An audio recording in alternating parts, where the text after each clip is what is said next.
जय श्री राम।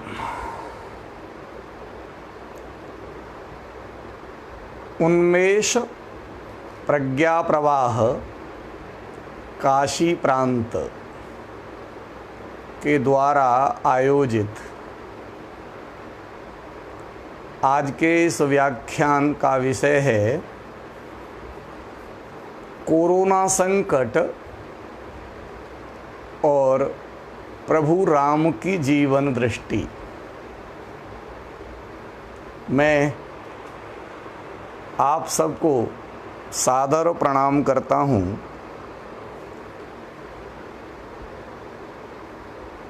अत्यंत सामयिक विषय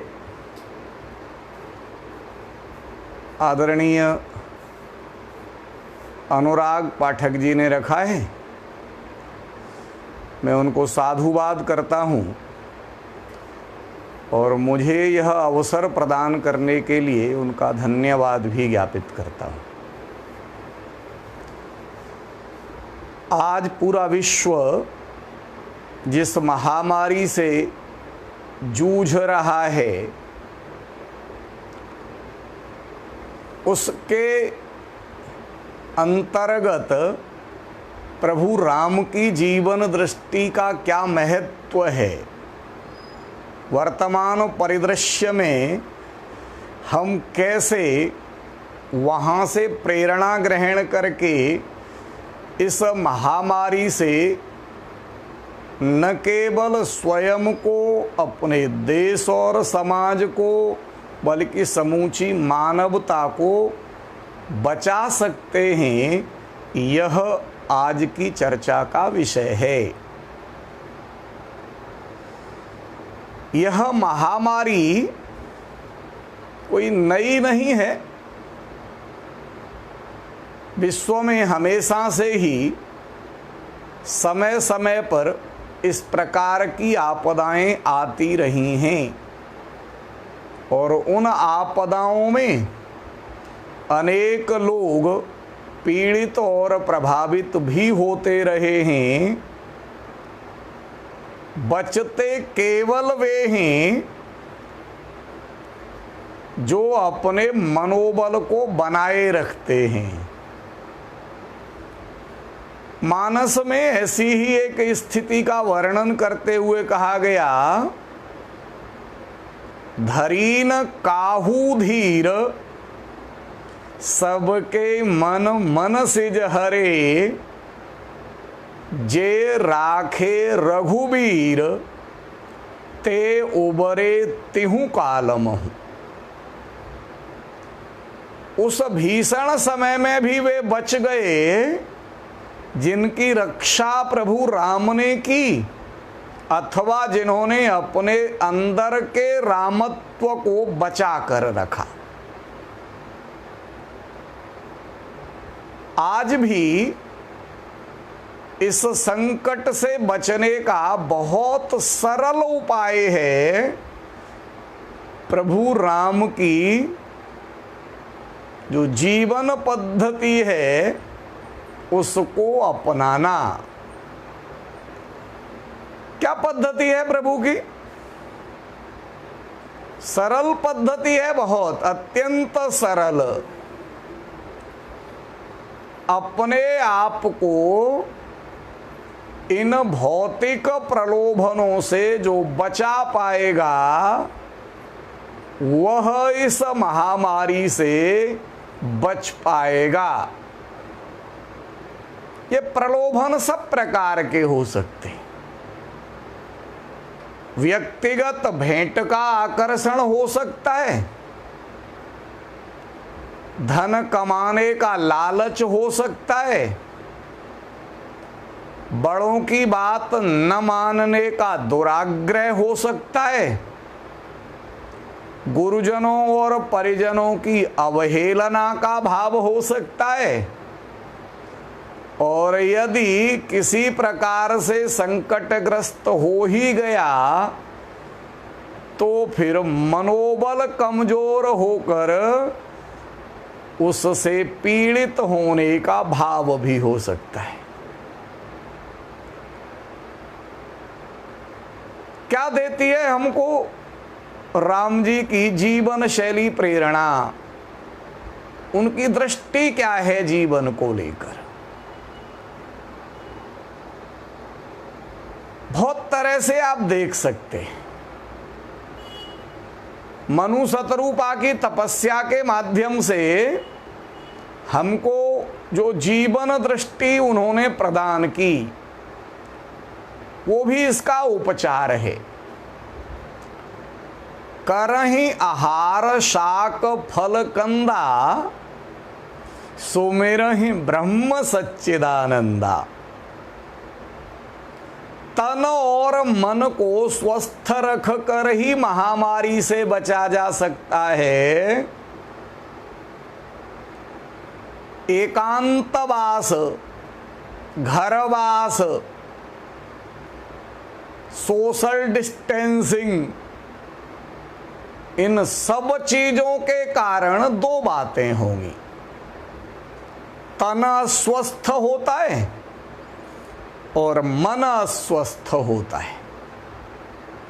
अकेलेपन से ऊबकर मन में अस्वस्थता आती है, बाहर निकलने का मन करता है, मर्यादाएं तोड़ने का मन करता है, बंधनों से मुक्ति का मन करता है, और घर में रहकर विभिन्न प्रकार के व्यंजन बनाकर और अधिक उपभोग करके अपने शारीरिक स्वास्थ्य को बिगाड़ने में हम स्वयं ही सहायक बन जाते हैं।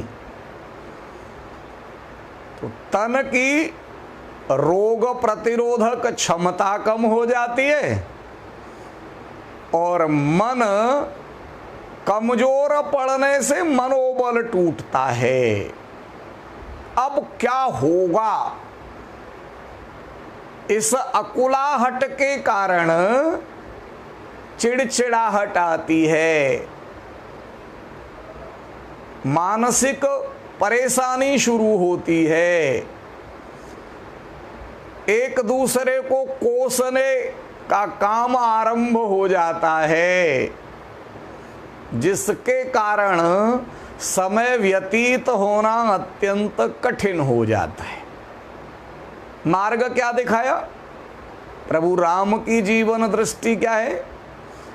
करहि आहार शाक फल कंदा, सुमिरहि ब्रह्म सच्चिदानंदा। अगर तपस्या युक्त जीवन जीना है, लंबी आयु प्राप्त करनी है, सब प्रकार की महामारियों से इस शरीर को बचाना है, स्वस्थ रहना है, तो दोनों को ठीक करना पड़ेगा, तन और मन। मेडिकल साइंस केवल तन को ठीक करने का उपाय बता सकती है, ये आधा स्वास्थ्य है।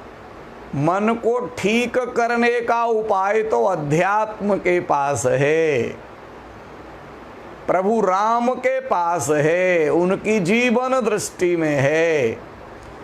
तो तन ठीक रखने के लिए आहार में शाक फल और कंद, अधिक से अधिक पौष्टिक पदार्थों का सेवन, स्वाद से बचना है, पौष्टिकता का ध्यान रखना है। इम्यूनिटी सिस्टम के लिए लाभदायक क्या हो सकता है? इस तपयुक्त जीवन को हम राम से सीख सकते हैं। 14 वर्ष के वनवास में एक दिन भी कहीं अस्वस्थ होने का उल्लेख नहीं है। पूरी राम कथा में राम कहीं अस्वस्थ हुए ये वर्णन नहीं मिलता। क्यों? मर्यादा का पालन करते हैं, आचरण में मर्यादा है, इसलिए मर्यादा पुरुषोत्तम कहे जाते हैं। तो मर्यादित जीवन कैसा है? आहार भी मर्यादित है, शाक फल और कंद, ये रामायण की दृष्टि है। और जो रामायण की दृष्टि है वही राम की जीवन दृष्टि है। पूरा वर्णन हमको मिलता है, दिनचर्या कैसी व्यवस्थित, कितनी व्यवस्थित है। जनकपुर में प्राप्त होती है दिनचर्या। उठे लखन निसि विगत सुने, अरुण शिखा धुनि कान, मुर्गे की बांग सुनकर, रात्रि के अंतिम प्रहर में जागरण। सुबह 4 बजे से लेके 5 बजे के बीच में जग जाना आज के हिसाब से। पिछले पहर भूप नित जागा, दशरथ जी के बारे में कहा गया रामायण। नित, जिस दिन नहीं जागे उसी दिन अयोध्या समझ गई आज कुछ अनहोनी हुई है, आज हमें बड़ा अचरज लागा। ऐसा कभी नहीं हुआ कि महाराज दशरथ रात्रि के चौथे प्रहर में, अंतिम प्रहर में उठे न हो। तो जागरण कब? रात्रि के अंतिम प्रहर में। कारण उस समय अत्यंत श्रेष्ठ प्राणवायु की प्राप्ति, जिसके लिए फिर वेंटिलेटर तक जाना पड़ता है इस कोरोना संकट में, उस वेंटिलेटर से, उन सिलेंडरों से प्राप्त होने वाली वायु प्रकृति हमें अंतिम प्रहर में सहजता से उपलब्ध कराती है। सूर्योदय के पूर्व 1 घड़ी और सूर्योदय के पश्चात की 1 घड़ी, 1 घड़ी अर्थात 24 मिनट। सूर्योदय के 24 मिनट पहले और 24 मिनट बाद अर्थात कुल 48 मिनट का समय, ये प्राणवायु की दृष्टि से सर्वश्रेष्ठ समय होता है।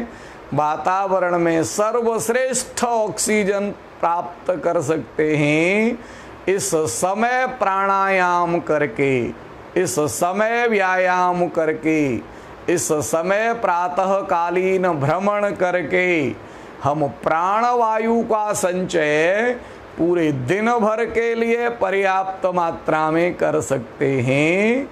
इसलिए सवेरे जागरण, और जागरण के बाद नित्य कर्म से निवृत्त होते हैं। नित्य निवाहि गुरु ही सिर नाये। एक भी दिन ऐसा नहीं हुआ जब बिना व्यायाम करे, बिना जप करे, अपने शरीर के स्वास्थ्य का ध्यान रखे बिना उन्होंने कोई दिन गुजार दिया हो। ये राम की जीवन दृष्टि है। इसलिए रोग प्रतिरोधक क्षमता अत्यंत बढ़ी हुई है। किसी भी प्रकार का कोई रोग हमला कर ही नहीं सकता।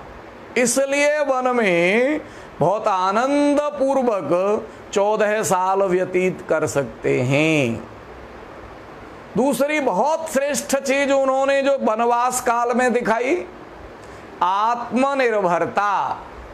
इस संकट से जूझने के लिए राम ने जो मंत्र दिया, जहां हो, जिस हाल में हो, वहीं के उन्हीं साधनों का श्रेष्ठतम उपयोग करते हुए अपने जीवन को सुखी बनाने का प्रयत्न करना। आत्मनिर्भर, लोकल के लिए वोकल।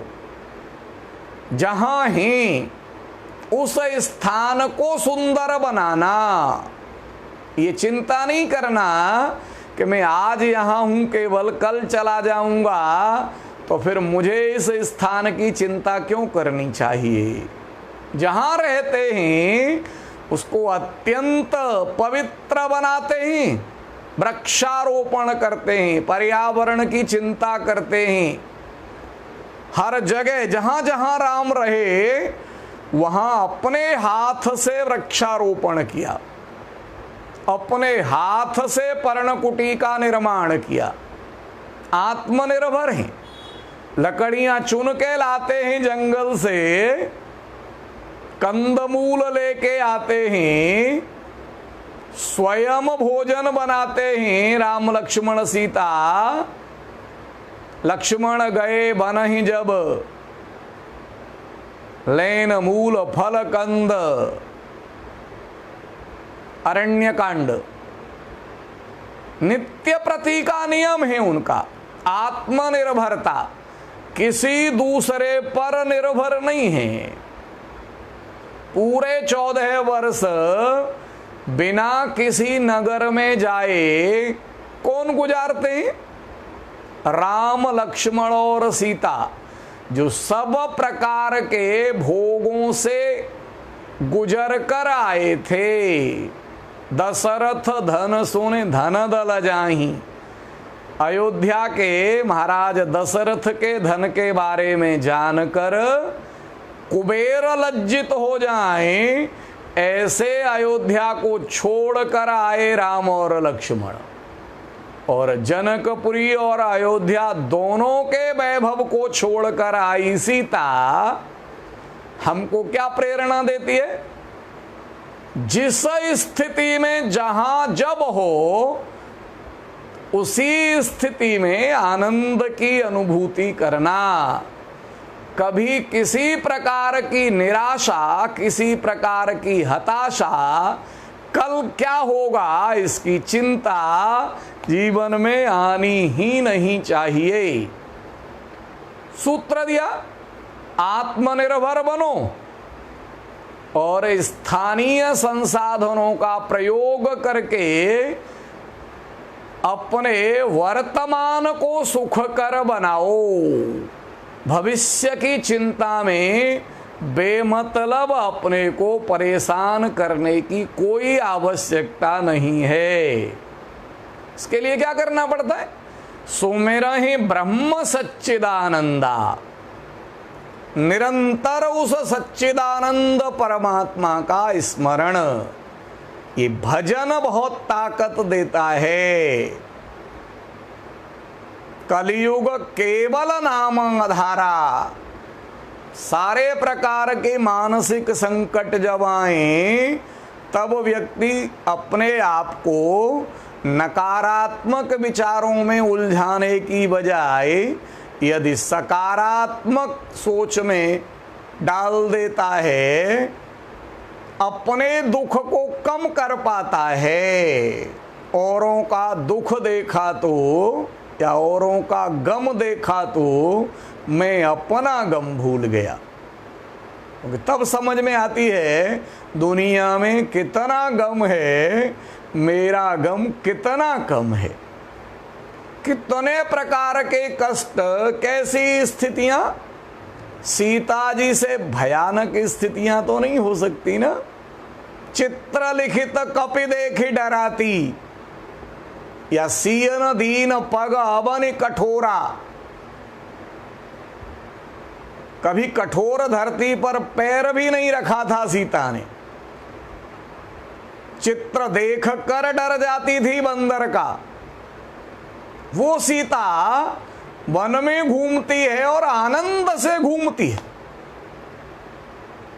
तो सुख वस्तुओं में नहीं होता। ये अनुभूति आज के समय में प्रभु राम की जीवन दृष्टि से हम सबको प्राप्त करनी पड़ेगी और इस संकट के साथ ही रहना सीखना पड़ेगा। और ये समझाना पड़ेगा अपने मन को कि दुनिया का कोई संकट चिर नहीं हो सकता, उसका अंत होता ही है। दुख कितना भी घनीभूत क्यों न हो, उसके बाद अनिवार्यतः सुख आएगा ही। पंचवटी में राम की जीवन दृष्टि का वर्णन करते हुए राष्ट्रकवि मैथिली शरण गुप्त कहलवाते हैं राम के माध्यम से। मेरे मत में तो विपदाएं हैं प्राकृतिक परीक्षाएं, इनसे वही डरें कच्ची हों जिनकी शिक्षा दीक्षाएं। यदि बाधाएं हुई हमें तो उन बाधाओं के ही साथ जिससे बाधा बोध न हो वह सहन शक्ति भी आई हाथ। जब बाधाएं नहीं रहेंगी तब भी शक्ति रहेगी, यह घर में रहकर भी वन की स्मृति अनुरक्त रहेगी। यह कहते हैं जब बाधाएं आती हैं तो बाधाएं क्या हैं? ये प्राकृतिक परीक्षाएं हैं। इनसे केवल वो डरें जिनकी शिक्षा दीक्षाएं कच्ची हों। हमारी शिक्षा दीक्षा तो पक्की है, हर हालत में प्रसन्न रहने की शिक्षा। ये राम की जीवन दृष्टि है। अयोध्या का राज्य मिले तो प्रसन्नता नहीं, और वनवास मिले तो दुख नहीं। सम रहने की वृत्ति, किसी भी प्रकार की प्रसन्नता नहीं है राज्य तिलक की सूचना मिलने पर, और किसी तरह का विषाद चेहरे पर नहीं है 14 वर्ष के वनवास का समाचार मिलने पर। हम इस महामारी से पहले जैसे थे, महामारी के बाद भी वैसे ही रहेंगे। ये समता हमारे जीवन में आएगी तो प्रभु राम की जीवन दृष्टि से हमने कुछ सीखा है। क्योंकि संकट तो आते जाते रहते, मुख्य बात संकट नहीं है, संकट में हमारा व्यवहार कैसा है, हम दूसरों के हित की कैसे सोचते हैं। अपने प्राणों पर संकट देखकर अपने प्राण बचाने की चिंता करते हैं, या दूसरों के लिए अपने प्राण संकट में डालने के लिए तैयार रहते हैं। जिस देश में अपने प्राण बचाने के लिए भगदड़ मचाने लगे लोग, तो अस्पताल भर जाएंगे। दुनिया की कोई भी शासकीय व्यवस्था पूरी नहीं पड़ सकती। सरकार चाहे जितने इंतजाम कर ले, यदि समाज भयभीत है, समाज स्वार्थी है, समाज दूसरों के लिए बलिदान करने को प्रस्तुत नहीं है, समाज में धैर्य नहीं है, तो ये महामारी कई गुना ज्यादा भयावह होकर उस समाज को त्रस्त करती है। पूरे विश्व के बड़े बड़े देश इस बीमारी के सामने इसलिए टूटते हुए दिखाई दे रहे हैं क्योंकि उनके पास प्रभु राम की जीवन दृष्टि नहीं है। वो रावण की भौतिक दृष्टि से प्रेरित हैं, सरकार पर निर्भर हैं। सरकार देगी भत्ता तब उनका निर्वाह होगा, समाज चिंता करेगा, ये व्यवस्था ही नहीं है उनके यहाँ। ये समाज की जिम्मेदारी नहीं, सरकार की जिम्मेदारी है।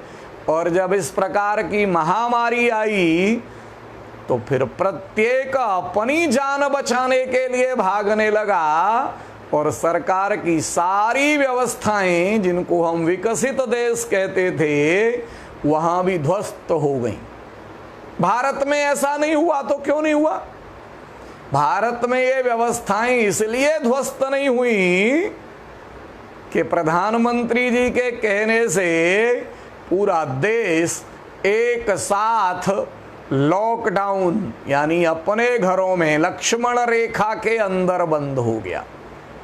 कुछ तथाकथित बुद्धिवादियों को छोड़ दें जिनकी संख्या 1% से भी कम है, तो 99% लोगों ने अपने प्रधानमंत्री जी के निर्देशों का पूरा पालन किया। 70-75 दिन का ये घरवास भारत को इस महामारी से बचाने में बहुत हद तक सफल रहा।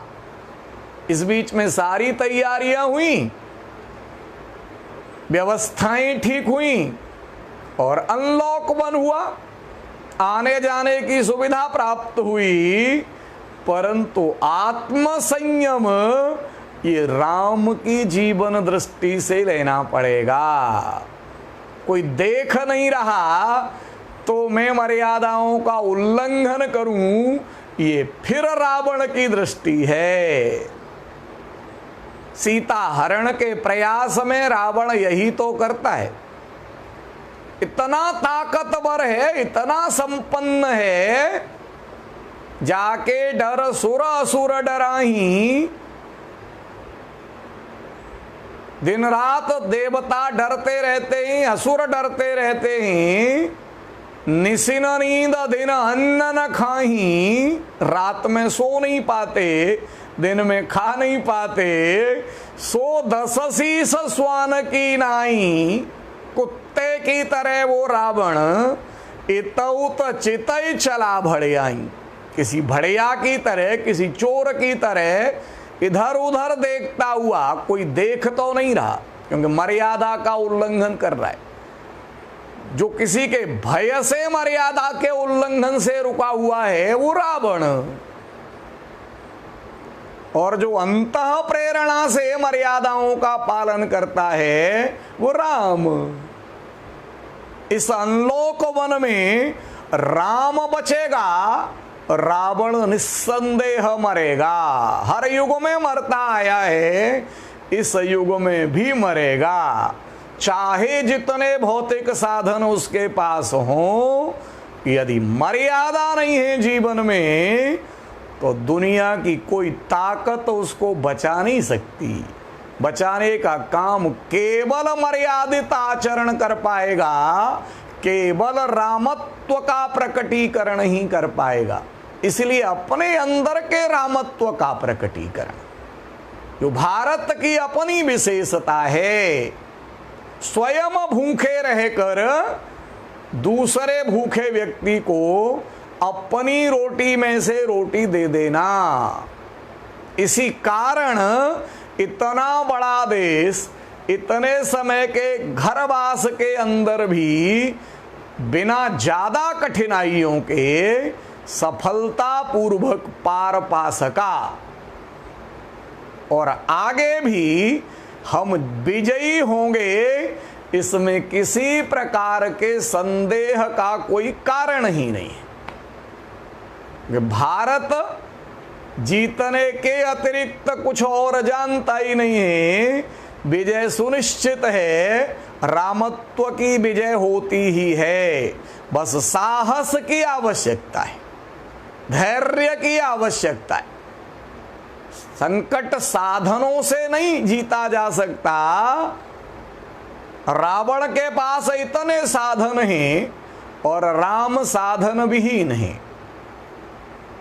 पूछ लिया विभीषण ने, लंका से आए थे, भक्त हैं, राम के कृपा पात्र हैं, परंतु अभ्यास उधर का ही है।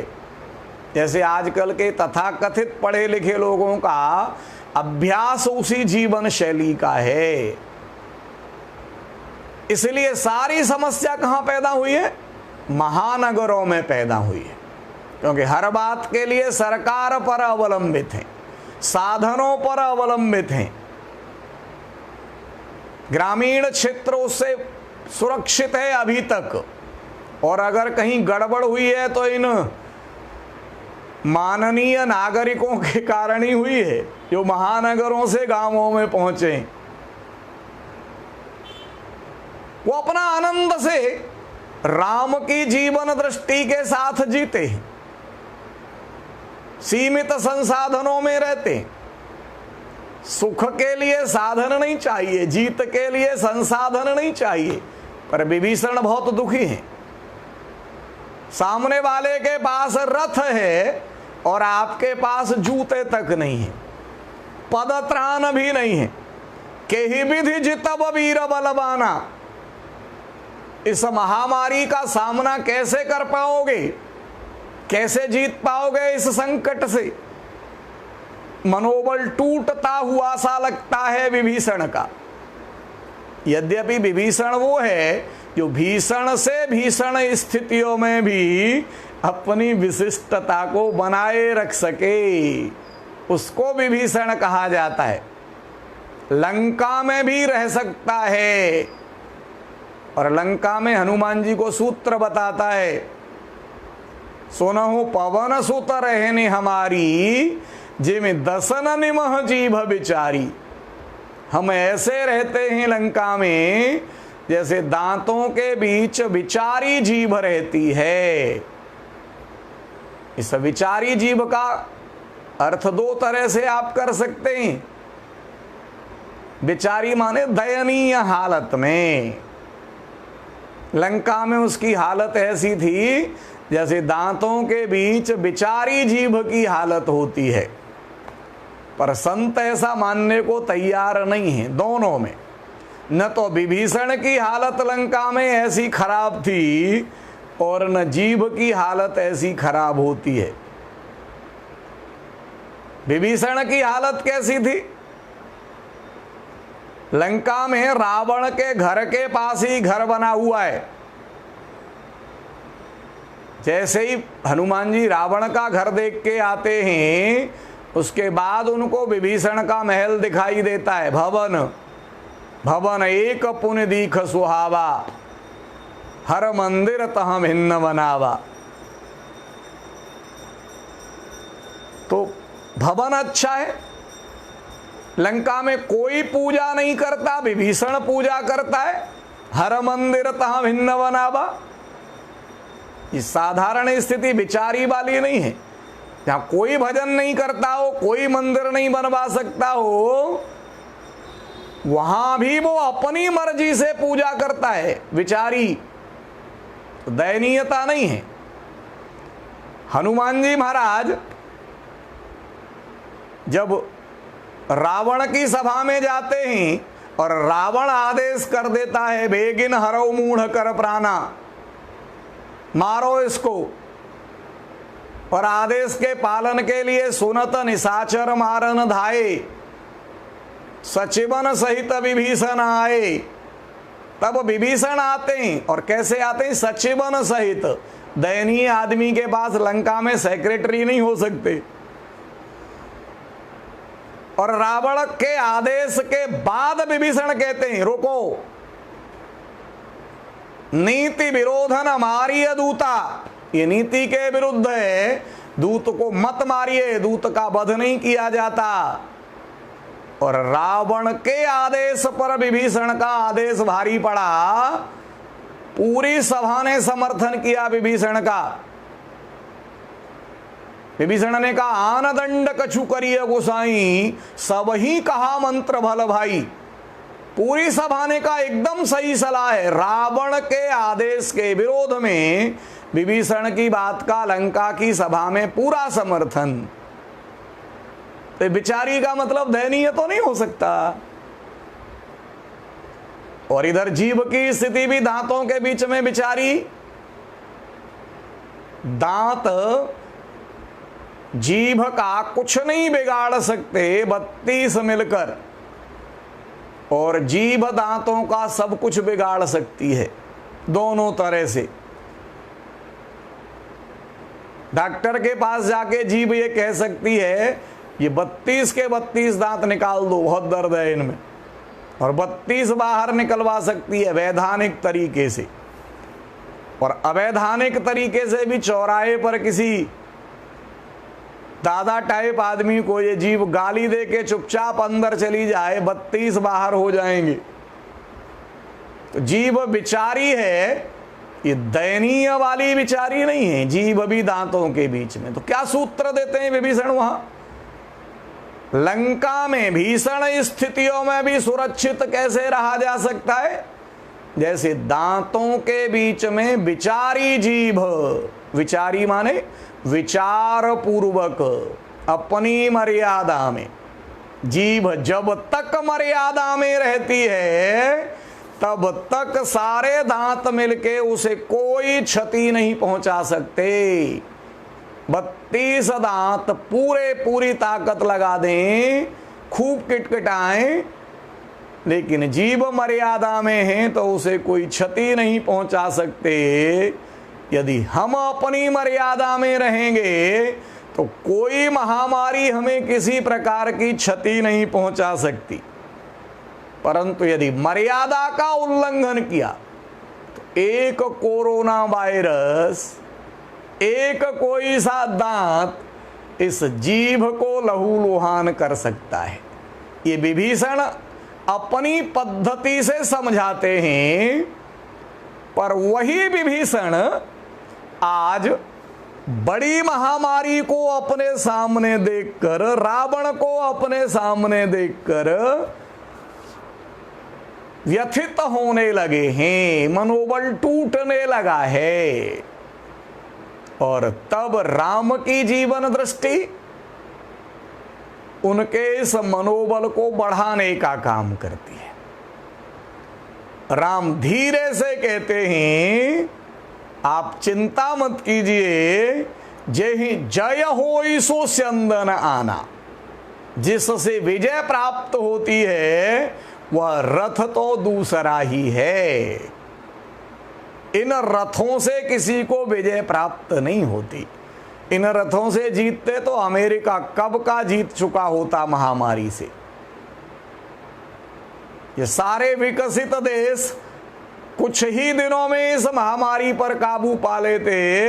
इनसे जीतने के लिए तो अलग ही रथ होता है। कौन सा रथ होता है? तो वो धर्म रथ का वर्णन करते हैं वहां। सौरज धीरज तेहि रथ चाका, शौर्य शूरवीरता और धैर्य, ये दो पहिए होंगे इस रथ के। सत्य शील दृढ़ ध्वजा पताका, सत्य और शील इसके ध्वजा पताका होंगे। इस रथ में, इस महामारी से जूझने वाले रथ के लिए राम क्या जीवन दृष्टि देते हैं? शौर्य चाहिए और धैर्य चाहिए, शूरवीरता, लड़ने की हिम्मत। कितनी भी बड़ी क्यों न हो, हम लड़ेंगे, छोड़ेंगे नहीं। और धैर्य धीरज, घर से बाहर नहीं निकलेंगे, अनावश्यक बाजार में नहीं जाएंगे,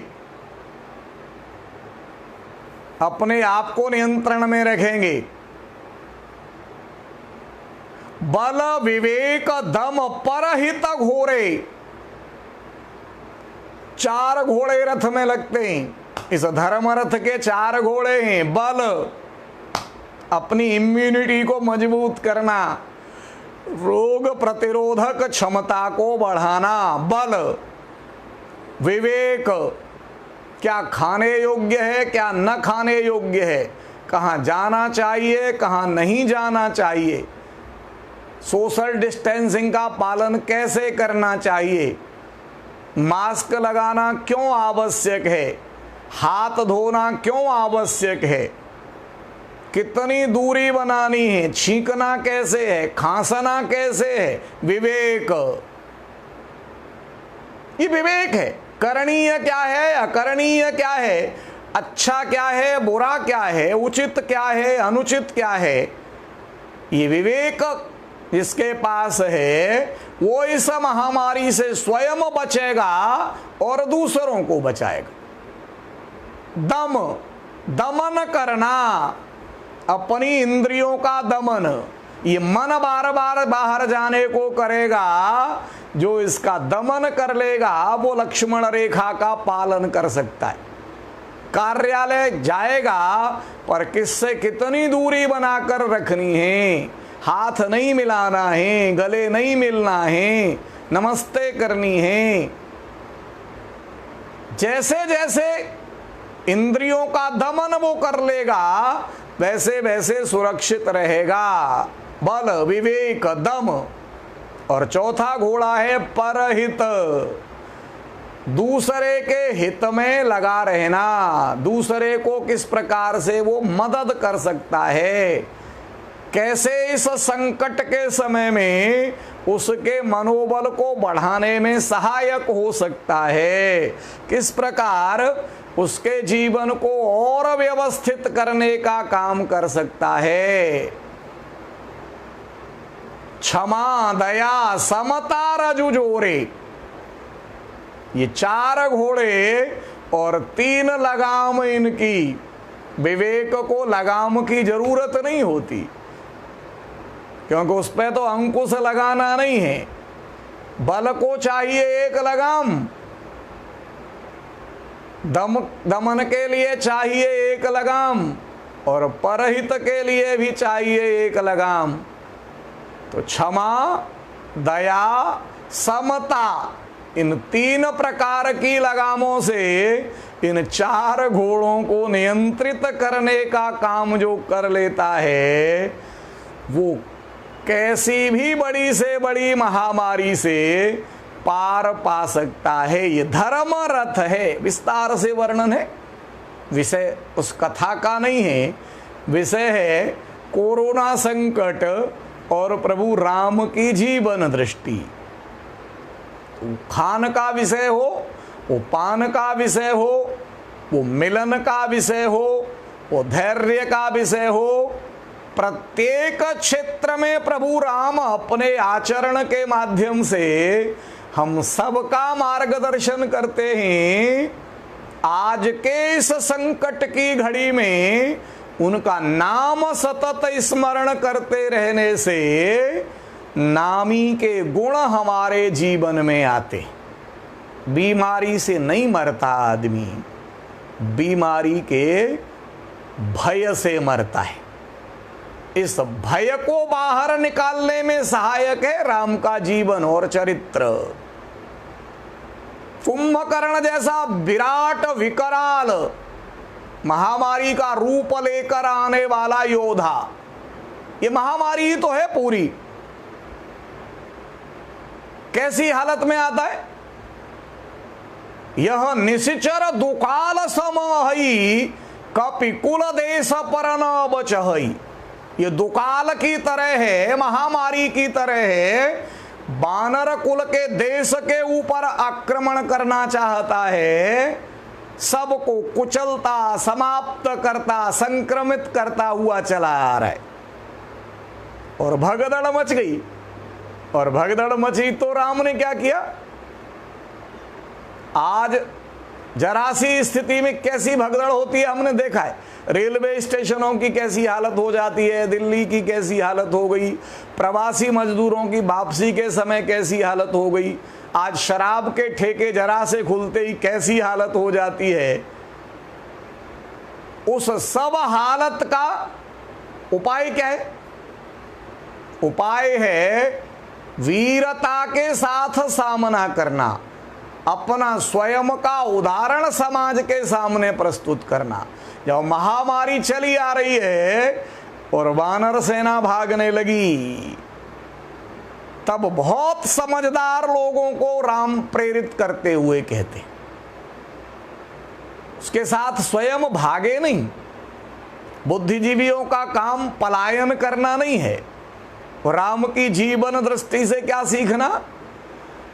तुम सुग्रीव विभीषण अनुज संहार हुसैन, तुम सब मिलके इस सेना को संभालो, इस जनता का प्रबोधन करो। मैं देखो खलबल दलही बोले राजीव नैन, मैं इसको देखता हूं। और राम सेन निज पाछे घाली, चले सकोप महाबलशाली। ये अपने आचरण से सिद्ध करना है। ये राम की जीवन दृष्टि है। जो समाज के नेता हैं, जो समाज के प्रमुख हैं, जो समाज सुधारक हैं, जो बुद्धिजीवी हैं, जो शिक्षक हैं, जो विचारक हैं, उन सबका काम है इस संकट के समय में आम जन का प्रबोधन, हर प्रकार से उसकी मदद करना और स्वयं आगे बढ़कर कोरोना योद्धाओं के रूप में इस महामारी का मुकाबला करना। भारत में कोरोना योद्धाओं के रूप में राम की जीवन दृष्टि से प्रेरित अनेक लोग इस महामारी का मुकाबला करने में सन्नद्ध हैं, परंतु प्रबुद्ध लोगों की जिम्मेदारी है इस संकट के समय के लिए किस प्रकार से अच्छे शिक्षक डिजिटल कंटेंट तैयार करके इन अवसरों का लाभ उठाएं। बच्चों की पढ़ाई कैसे होगी, परिवार की व्यवस्थाएं कैसे चलेंगी, प्रवासी मजदूरों को स्थानीय स्तर पर रोजगार कैसे मिलेगा, किस तरह लोगों के भय को दूर किया जाएगा। ये संकट नहीं, भारत के लिए अवसर है। ये समझाकर लोगों के मनोबल को बढ़ाने का काम कैसे किया जाएगा, ये सारी जिम्मेदारी किसकी है? ये सारी जिम्मेदारी उन प्रबुद्ध लोगों की है जिनको समाज अपना आदर्श मानता रहा है। राम ने अपने चरित्र के माध्यम से एक प्रबुद्ध व्यक्ति की, एक विचारक की, चिंतक की भूमिका क्या होती है ये हमारे सामने रखा है। उस जीवन दृष्टि को अपनाकर, राम के आदर्श को अपनाकर, उस मर्यादा का पालन करके किसी भी महामारी का सामना किया जा सकता है। उससे होने वाले नुकसान को न्यूनतम किया जा सकता है। उससे लड़ते हुए जो प्रभावित होंगे उनको बाद में जिलाया जा सकता है। आज जिनका रोजगार चौपट हुआ है, जिनका कारोबार समाप्त हुआ है, उनको भी उत्साह देने की आवश्यकता है। राम रावण युद्ध की उस महामारी में संघर्ष करते हुए जो वानर भालू अपने जीवन की आहुति देते हैं, बाद में राम उनको सजीव कराने में सफल होते। क्या दृष्टि है? इंद्र ने आकर कहा मुझे कोई सेवा बताइए, और राम ने सेवा बता दी।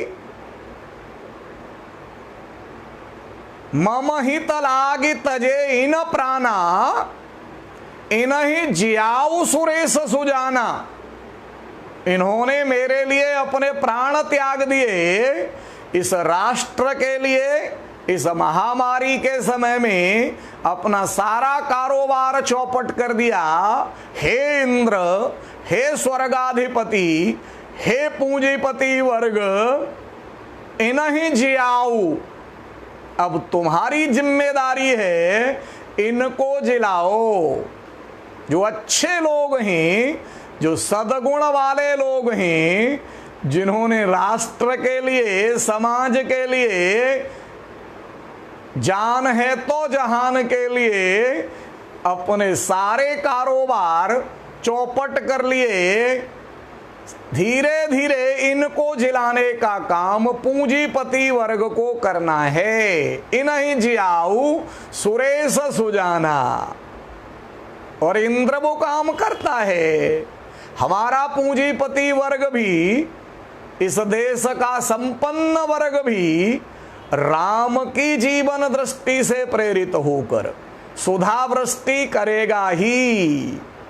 सुधा वृष्टि भई दो दल ऊपर, जिए भालू कपि नहीं रजनीचर। सारे भालू कपि जिए, क्योंकि वास्तव में तो वो मृत ही नहीं है, ये केवल मूर्छित स्थिति में ही तो हैं। अपने कारोबार चौपट कराए बैठे हैं। इनमें पुनः जीवन का संचार ये अमृत करेगा। मरे तो राक्षस ही थे, क्योंकि राम ने उनको मुक्त कर दिया था।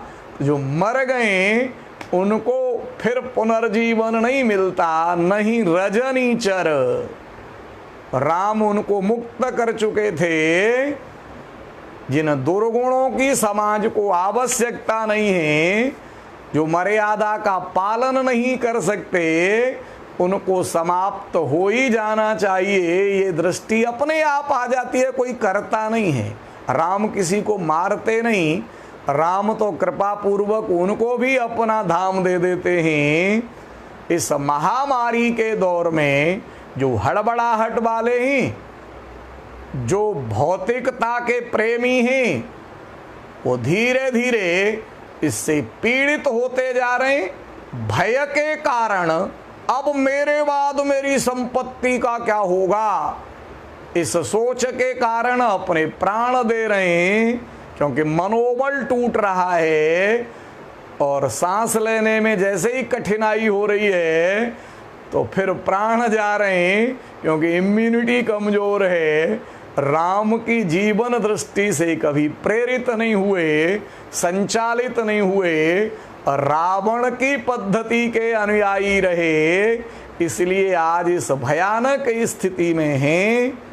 राम के अनुयायी, दूसरों का हित करने वाले, इंद्रियों का दमन करने वाले, मर्यादा का आचरण करने वाले, बड़ों के आदेश का अक्षरशः पालन करने वाले, गुरु के बताए मार्ग पर चलने वाले, हर प्रकार की महामारी से सफलता पूर्वक लड़कर विजय प्राप्त करके लौटते हैं।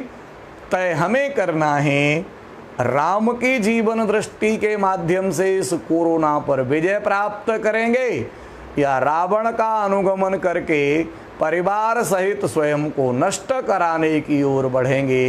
ये निर्णय मैं आप पर छोड़ता हूँ। बहुत बहुत धन्यवाद, बहुत बहुत आभार। जय श्री राम।